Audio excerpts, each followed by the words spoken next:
This is my Biomechanics Culture and Gait Museum vlog, and I wanted to talk about how nomadic cultures would be affected, or how their bodies may be affected by their type of gait and how much walking they had to do just to survive. So I like to think about how humans developed when we split off from our common ancestor with the primates. They kept their prehensility, so the ability to grasp. And we still have that in our hands, obviously, but they have it on their feet as well. And I always thought that that was so interesting that we lost that ability.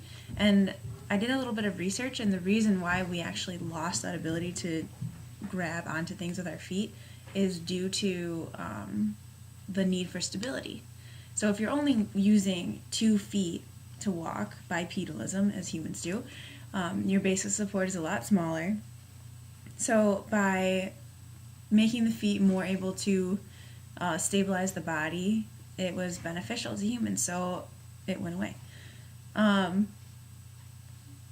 Thinking of the nomadic tribes, especially in the plains of Africa, I thought that was a fantastic exhibit. I loved all of the beaded handmade tools and all their hunting tools. I think that's a fantastic culture, and I can't imagine living in that time, just because it was so dangerous. Everything showed them like fending for themselves against the animals in the desert and the plains. So it really, if you think about it, in that time especially, movement is life.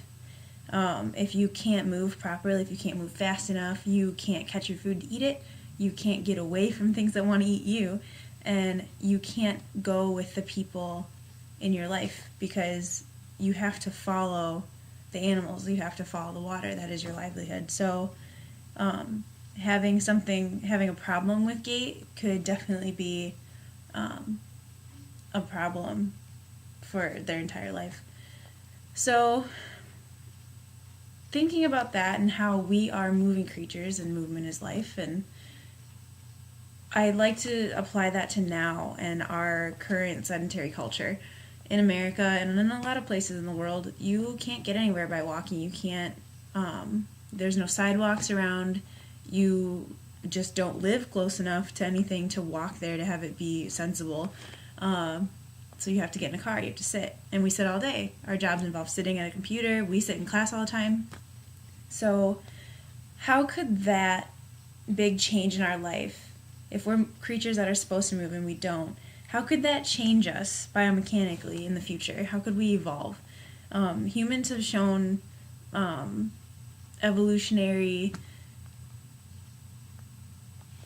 tactics, not sure, but some people are born with only 2 wisdom teeth or just none at all. And I would say that that's a form of evolution because our diets don't require that we have big molars in the back to grind our food. So just thinking, like, if we evolved just here, why wouldn't the rest of us evolve? So I think that it's important to look ahead and think about what kind of problems we might see in the future if people aren't using their body to move. And how even things that we do to make movement easier, like wearing shoes. People didn't used to wear very supportive shoes, and now we have shoes with arch support and, padding, and, it stabilizes your whole ankle. You don't have to do as much. So thinking ahead of our culture and what we might see in the future is very important.